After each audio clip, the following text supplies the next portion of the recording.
Good evening friends. দেখো আমি আবারও চলে এসেছি। তখন তোমাদের দেখাচ্ছিলাম যে আমি পনিরের তরকারিটাকে কিভাবে বানাচ্ছি। এখন আমার পনিরের তরকারিটা বানানো কমপ্লিট হয়ে গেছে আর আমি এখানে সার্ভও করে নিয়েছি। দেখো এখানে আমি পনিরের তরকারিটাকে সার্ভ করে নিয়েছি আর এখানে বানিয়ে নিয়েছি গোল গোল করে পরোটাগুলোকে।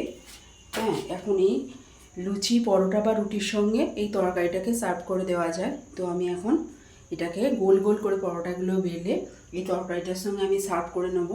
আর দেখো এখানে নিয়ে নিয়েছি দুটো মিষ্টি। তো এটাই হচ্ছে আজকে আমার রাতের খাবার। তো বন্ধুরা, তোমাদেরকে আবারও বলি, কালকে হোলি উৎসবের সকলকে আন্তরিক প্রীতি ও শুভেচ্ছা। তোমরা সবাই অনেক অনেক আনন্দ করো, মজা করো।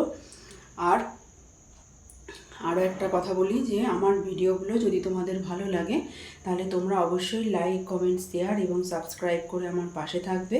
আর পাশে থাকা বেল বাটনটাকে প্রেস করে দেবে যাতে অল নোটিফিকেশানগুলো তোমরা পেয়ে যেতে পারো।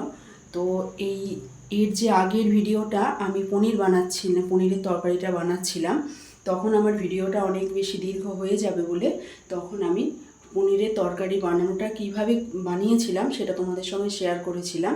আর আজ রাতের ডিনারে আমি এখন কি বানালাম সেটা তোমাদের সঙ্গে শেয়ার করে দিলাম। সো বন্ধুরা, আমি আর ভিডিওটাকে বিশেষ দীর্ঘ করব না। তোমরা আমার চ্যানেলটিকে ভালো লাগলে সবাই লাইক, কমেন্ট, শেয়ার এবং সাবস্ক্রাইব করে আমার পাশে থেকো। সবাই সুস্থ থেকো, ভালো থেকো আর আমাকে এইভাবেই হেল্প করো। সো টাটা বন্ধুরা, আবার নেক্সট ভিডিওতে কোনো নতুন রান্না নিয়ে তোমাদের সঙ্গে আমার দেখা হচ্ছে। টাটা বন্ধুরা।